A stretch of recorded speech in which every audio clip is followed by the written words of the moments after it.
Hello guys, magandang araw sa ating lahat. Update po tayo sa ating mga fry. Ngayon, ika 48 hours na nila simula nung ma-hatch sila o yung napisa sila. Bali ngayon, 1 day old na sila. And kung napapansin nyo, natanggal ko na yung hatching tray. And dahil 48 hours natin bago tinanggal yung hatching tray, ito yung naging resulta. Kung mapapansin nyo, sobrang linis ng ating hatching tank.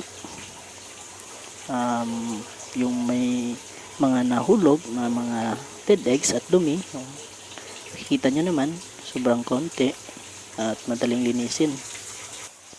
So dahil naiwasan natin na maiwan yung mga dead eggs, maiiwasan din nilang makain yan.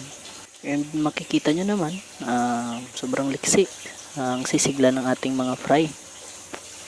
So ngayon, inaantay na lang natin na maubos yung yolk sac o yung pagkain nila na dala nila mismo noong simula pagka-hatch sa kanila. So after maubos yan, magpapakain na tayo. So sa ngayon, hindi pa naman tayo nagpapakain. Expect na nating wala pang masyadong dumi yung ating hatching tank. So ayan, update ko po kayo bukas. So ika-day 2 nila. Ang gagawin po natin ngayon is magpe-prepare na tayo ng pagkain nila, just in case na pwede na silang kumain bukas.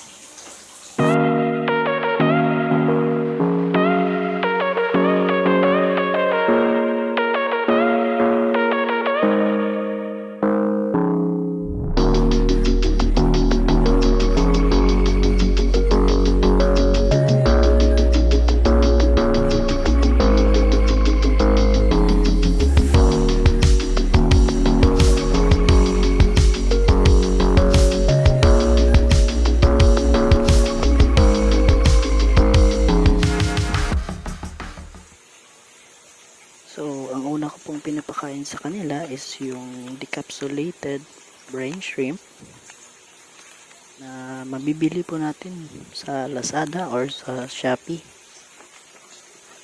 And gumagamit din po ako ng probiotics na hinahalo ko po sa kanilang pagkain.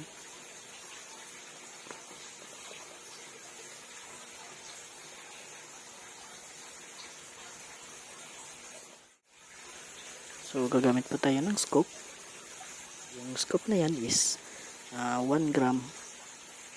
So, 2 scoop na probiotics. Bali, 2 grams po yung gagamitin natin.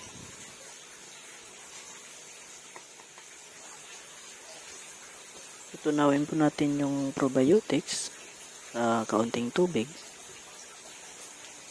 And tunawin lang po natin na mabuti.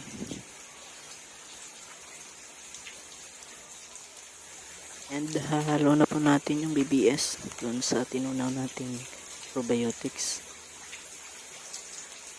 Tansyahan nyo lamang po kung gaano kadami yung ilalagay nating BBS. Yung sakto lamang po na mag-moist sila.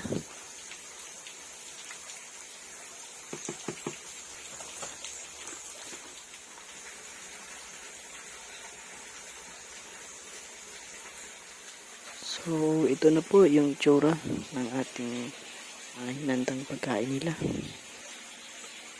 Tatakpan ko lamang po ito at ilalagay sa ref.